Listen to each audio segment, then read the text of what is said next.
بئس ما اشتروا به انفسهم، بہت بری ہے وہ کہ بیچ ڈالا اس کے بدلے میں انہوں نے اپنے آپ کو، یعنی دنیا لی اور اپنی نجات و عاقبت برباد کر لی۔ ان یکفروا بما انزل اللہ، جو کفر کرنے لگے اللہ کے نازل کتاب پر بغین سرکشی کر کے، ان ينزل اللہ من فضلہ علی من یشاء من عبادہ، جو اتارتے ہیں اللہ اپنے فضل میں سے جس پر چاہے اپنے بندوں میں سے۔ یہود و نصارہ اس میں بہت خفا ہوتے تھے کہ اللہ تعالیٰ کو اور کوئی نہیں ملتا تھا تو عبد المطلب کے گھر کے ایک یتیم کو نبی آخر زمان بنایا۔ ایک عالم نے مجھے کہا مجھے پتا ہے کہ نماز کے بعد تسبیحات صرف دائیں ہاتھ سے، بائیں سے نہیں، مگر چونکہ یہ مسئلہ آپ نے بیان کیا ہے تو میں دونوں ہاتھ سے پڑھتا ہوں۔ میں نے کہا بہتر یہ کہ آپ دونوں ہاتھوں کے ساتھ ایک ٹانگ بھی ملا لیں، نماز کے بعد مینڈک کی طرح ٹانگیں اسی آگے کر کے اس کی انگلیاں بھی ہلا کے رہے۔ میرا کام تو مسئلہ بتانا ہے، منوانا میرا کام نہیں ہے۔ اور یہ جو قمیص سلواتے ہیں، ایک قمیص اس طرح سلواتے ہیں، یہ الٹا دائیں، بٹن کیا، بٹن پٹی، کاج پٹی، گلا کنارہ، جن کو پتہ نہیں تھا وہ معاف ہے، آپ جو سلوائیں گے وہ صحیح سلواؤ۔ میں کہتا ہوں نماز میں آپ ہاتھ کس طرح باندھتے ہیں، دائیں بائیں پہ، تو آج ظہر کی نماز آپ دوسری طرح پڑھ لیں، الٹا ہاتھ اوپر کر لیں تاکہ کم از کم آپ کی قمیص تو حلال ہو جائے۔ زمانے گزر گئے، یہ تمیز نہیں ہوئی کہ سنت کھلائی کس طرح۔ سنت مسلمان کے شعار و عزت ہے، دایاں ہے کنارہ کانچ پٹی وہ بائیں پر ہو، بائیں دائیں پہ نہیں ہو سکتی۔ جی آپ کے علاوہ کسی نے نہیں لکھا۔ اچھا، شیخ عبدالحق کی کتاب ہے کشف المحجوب بلباس المحبوب، کشف المحبوب محجوب بلباس المحبوب، خلاصۃ الفتاوی میں صاف شیخ نے لکھا ہے کہ یہ قمیص اس کی سلائی غلط ہو رہی ہے، بائیں دائیں پہ نہیں، دائیں بائیں پہ ہونا چاہیے۔ چلو شیخ عبداللہ کی کتاب کسی کو ملے نہ ملے، یہ ہدایات جس کا ذکر ابھی ہوا کہ وہ من المعتبرات، اگر زندگی رہی اور اللہ تعالیٰ نے خیر و عافیت سے صحت عافیت خیر سگالی نصیب فرمائی تو اس سال درجہ خامسہ میں، کیونکہ محمد انور شاہ بھی ہے اور ان کے ساتھی اور رفقا ہے، یہ عاجز ہر اس کلاس میں ایک کتاب لیتا ہے جس میں انور شاہ ہو، ہدایہ اول پڑھانا ہے۔ بعض طلباء نے کہا سلم پڑھا لے، مختصرمانی پڑھا لے، میں نے کہا ہدایہ میں سند عالی ہے، حضرت اقدس مولانا مفتی ولی حسن سے پڑھی، ہدایہ میں سند بہت زیادہ عالی، انہی سے پھر ہم نے بخاری ترمذی پڑھی حضرت بن نوری کی وفات کے بعد۔ مختصر المعانی بھی میں نے اپنے ادارے میں 10-12 سال پڑھائی، کوئی ایسی کتاب درس نظامی کی نہیں ہے جو نہیں پڑھائی گئی، الحمدللہ۔ اور آپ کو بھی نصیحت کرتا ہوں کہ چھوٹی چھوٹی کتابوں سے شروع کیا کریں، یکدم بڑی کتاب نہ لیں۔ مولانا بادشاہ گل بخاری یا کوڑا ہٹک کے فرماتے تھے کہ علم تو چھوٹی کتاب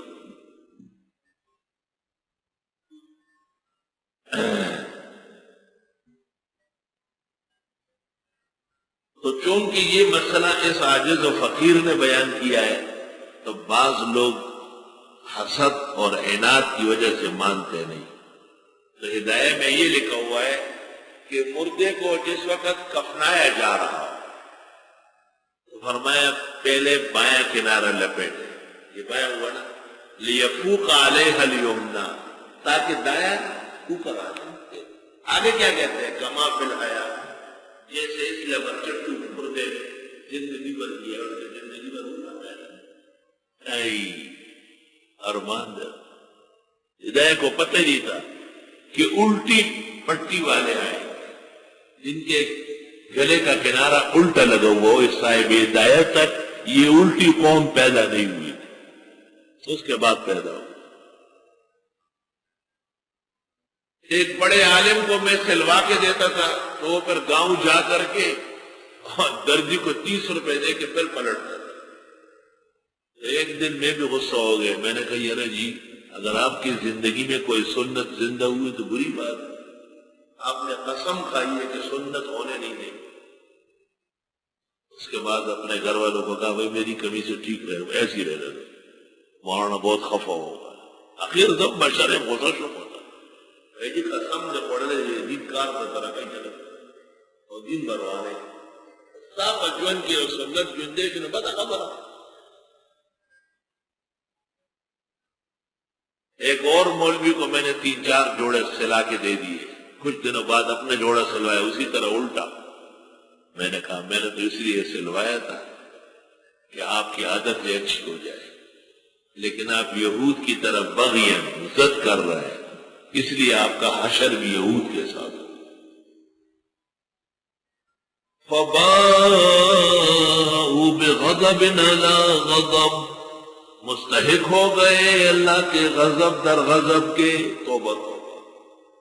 ایک غضب تو یہ تھا کہ اپنی کتاب پر عمل نہیں کیا، دوسرا غضب یہ کہ نبی آخر زمان کو نہیں مانا، تو 2 غضب کے مستحق ہوئے۔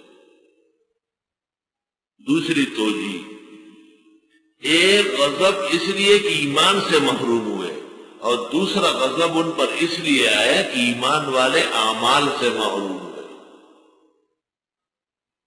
اور یہ بھی توجیہ کی گئی ہے کہ گزشتہ 2 پیغمبر حضرت موسیٰ اور حضرت عیسیٰ کی واضح ہدایات تھی کہ آخر زمانے میں مکہ مکرمہ میں محمد عربی تشریف لائے، وَلِلْكَافِرِينَ عَذَابٌ مُّهِينٌ، اور ایسے کافروں کے لیے عذاب ہوگا رسوا کن۔ رسوا کن عذاب، ایک تو یہ کہ کمرے میں سزا دے دو، دوسرے کہ میدان میں دے دو، سارے جہان کے سامنے دو، یہ رسوا کن ہے۔ وَإِذَا قِيلَ لَهُمْ آمِنُوا بِمَا أَنزَلَ اللَّهُ، اور جب ان سے کہا جاتا ہے ایمان لے آؤ ان احکام پر جو اللہ نے اتارے، قالوا کہتے ہیں نؤمن بما انزل علینا، ہم تو ایمان لاتے ہیں جو ہم پر نازل ہوئے، توریت زبور انجیل کے علاوہ اور کسی کو نہیں مان سکتے۔ وَيَكْفُرُونَ بِمَا وَرَاءَ، اور یہ کفر کرنے لگے اس کے ساتھ جو اس کے علاوہ ہے، وَهُوَ الْحَقُّ مُصَدِّقًا لِمَا مَعَهُمْ، حالانکہ یہ قرآن بھی برحق ہے اور مصدق ہے ان کے ساتھ کا۔ قُلْ فرماؤ فَلِمَ تَقْتُلُونَ أَنْبِيَاءَ اللَّهِ مِنْ قَبْلُ، تم جو کہتے ہو ہم اپنی کتابوں پر ایمان رکھتے، اپنے پیغمبروں کو کیوں مارا؟ بس کیوں قتل کر رہے تھے پیغمبروں کو اس سے پہلے؟ إِن كُنتُم مُؤْمِنِينَ، اگر تم واقعی ایمان لانے والے تھے، اور پیغمبر کے قتل سے بڑھ کر کوئی حادثہ نہیں۔ وَلَقَدْ جَاءَكُم مُوسَىٰ بِالْبَيِّنَاتِ، یقیناً آ چکے تھے تمہارے پاس موسیٰ علیہ السلام معجزات لے کر۔ بینات کا معنی کبھی ہم کریں گے معجزات، کبھی معنی کریں گے روشن دلیلیں۔ ثُمَّ اتَّخَذْتُمُ الْعِجْلَ مِن بَعْدِهِ، پھر بنایا تم نے بچڑے کو معبود حضرت کے کوئی دور جانے کے بعد، وَأَنْتُمْ ظَالِمُونَ، اور تم واقعی بڑے بے انصاف ہو۔